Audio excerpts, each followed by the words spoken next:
మస్తు షేడ్స్ ఉన్నాయిరా అంటూ మన ముందుకు వస్తున్న అభినవ్ గోమట్టం గారు ఒకవైపు, అండ్ అఫ్ కోర్స్ మనందరం ప్రతి భారతీయుడు చూడదగ్గ చిత్రంగా మన ముందుకి ఆపరేషన్ వ్యాలంటైన్ని తీసుకొస్తున్న వరుణ్ తేజ్ గారు ఇంకోవైపు ఉన్నారు. కాబట్టి ఈ మధ్య క్రాస్ ప్రమోషన్స్ మనం చాలా చూస్తూ ఉన్నాము. సో మీ ఇద్దరు ఇంటర్వ్యూ ఎలాగూ పాసిబుల్ అవ్వలేదు, కానీ ఇప్పుడు ఎలాగో ఇద్దరే ఉన్నారు కాబట్టి అభినవ్ గారు ఇంటర్వ్యూ అంటే ఈ మధ్య మా యాంకర్స్కి కూడా అవకాశం ఇవ్వట్లేదు. అభినవ్ గారు యాంకరింగ్ కూడా చేసేస్తూ ఉన్నారు.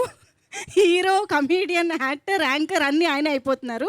సో ఇప్పుడు కూడా కాస్త ఆ బాధ్యతను తీసుకుని వరుణ్ తేజ్ గారిని మీరు ఏమైనా అడగాలనుకుంటే అడగవలసిందిగా కోరుతున్నాం. ఎక్కడి నుంచి అడగాలి? ఎందుకంటే మీరు చాలా వెరైటీ క్వశ్చన్స్ అడిగారు. నాకు అక్కడి నుంచి అడగాలంటే ఇక్కడ కూర్చోదా? అక్కడే కూర్చోదా? అక్కడే ఉండండి. ఏం లేదన్నా, ఇప్పుడు మన సీరియస్ క్వశ్చన్స్ అడుగుతా, ఫన్నీగా అడుగుతా? ఫన్నీయే బట్ ఇది ఆపరేషన్ వ్యాలంటైన్ మన సినిమా మార్చ్ 1 వస్తుంది కదా. ఇప్పుడు ఆపరేషన్ వ్యాలంటైన్లో ఉన్న రుద్ర అండ్ లావణ్య గారు మాట్లాడుకుంటే ఎలా మాట్లాడుకుంటారో వాళ్ళ కాన్వర్జేషన్ ఎలా ఉంటుంది? ఇది ఇంటర్వ్యూవా, పనిష్మెంటా? జస్ట్ ఫన్ క్వశ్చన్, జస్ట్ అంటే కొంచెం ఆ క్యారెక్టర్కి రియల్ లైఫ్లో కూడా కొంచెం అలాగే ఉంటాను, కొంచెం స్టర్న్గా. బట్ అది కొన్ని సిచ్యువేషన్స్లోనే, ప్రతిసారి కాదు. అది రుద్ర అయినా, వరుణ్ అయినా, అభినవ్ అయినా, అలీ అయినా, ఎవరైనా కూడా మీ వైఫ్ వస్తే అందరూ క్వైట్గా ఏం చెప్తే అది వింటాం కదా, అంతేగా అంటాం. అలాగే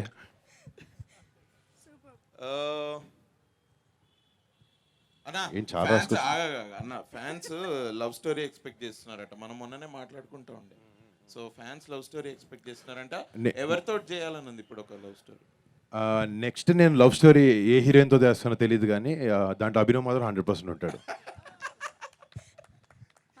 అంటే మీ ఇద్దరం చేసిన లాస్ట్ 2 ఫిల్మ్స్, గాంధీధరి అర్జున్ అలా కూడా తను ఒక చిన్న ఇంపార్టెంట్ రోల్ చేశాడు. అండ్ ఈ సినిమాలో కూడా మంచి రోల్ చేశాడు అనమాట. కొంచెం ఇంపాక్ట్ ఉండే రోల్, అది ఎక్కువ లెంత్ లేకపోయినా it's very impactful role.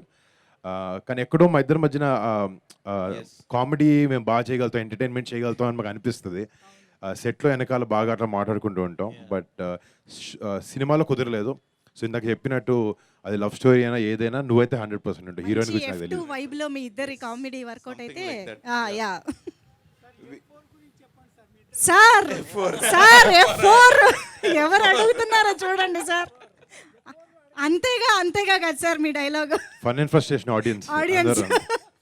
Yeah అన్న, ఇది ఇప్పుడు మనకి ఆపరేషన్ వ్యాలంటైన్లో మీరు as a captain you say this no, ఏం జరుగుతుంది, ఎలా జరుగుతుందో అది చూద్దాము, ఏమవుతుంది, లెట్స్ గో అహెడ్ అని. రియల్ లైఫ్లో అలాంటి సిచ్యువేషన్ ఏదన్నా వచ్చిందా? మీరు అలా అన్న సిచ్యువేషన్ ఏదన్నా ఉందా? లాస్ట్ 10 years నుంచి ప్రతి ఫ్రైడే అదే అంటాను, సినిమా రిలీజ్ అయ్యే ప్రతి ఫ్రైడే. సినిమాలో ఇందాక భవాని గారు మాట్లాడుతున్నప్పుడు ఎంతోమంది కష్టం ఉంటుంది సినిమా వెనకాల. చాలా పెద్ద టీం, ఎంతో నమ్మకంతో, చాలా ప్యాషన్తో వర్క్ చేసి సినిమా ముందుకు తీసుకొస్తారు.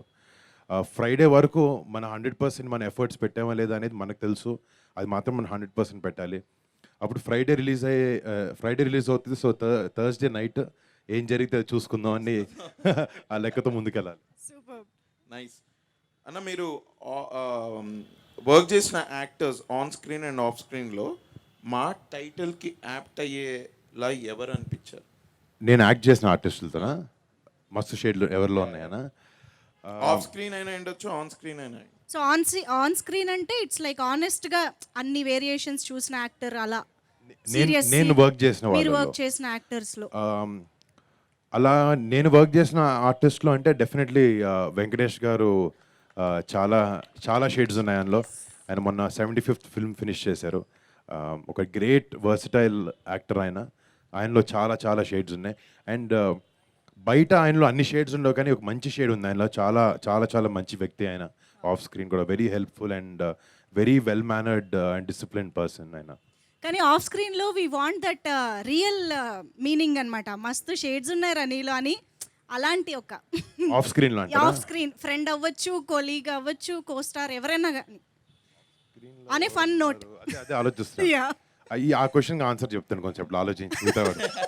ఇంకా ఉన్నాయా? రాసుకున్నారా క్వశ్చన్స్? అయిపోయాయి. అయితే నేను వెళ్ళే ముందు చెప్తాను. మస్తు షేడ్స్ ఉన్నాయన్నా నీలా. నాలో వరుణ్ తేజ్ గట్టిగా అరవక చెట్లు పడిపోతే. కమల్ హాసన్ దగ్గర నుంచి అలా వచ్చింది. Thank you. Thanks a lot. Pleasure.